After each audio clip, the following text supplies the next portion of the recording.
maka barulah marinya prestasi di situ. Apa yang dia kata tu. Tetapi kalau dia gagal, populariti tu yang dia menang mula tu, dia akan merosot. Dia tak boleh nak mempertahankan. Bagaimana dia nak mempertahan pilihan raya? Setiap 5 tahun, 4 tahun akan mari pilihan raya. Jadi prestasi ini sebenarnya adalah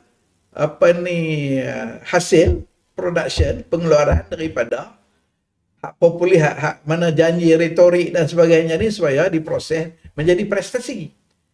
Jadi dalam kerajaan. Jadi kalau prestasi itu tak dapat dilaksanakan, artinya populariti dia akan jatuh. Akhirnya rakyat rugi, negara akan rugi. Itu je isu prestasi ini.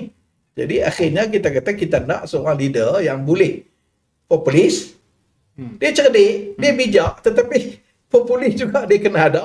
Dan juga di segi pelaksanaan, keupayaan dia untuk mentadbir, untuk mengurus, untuk reform, untuk buat perubahan pun kena ada juga. Kalau tidak, dia tak boleh.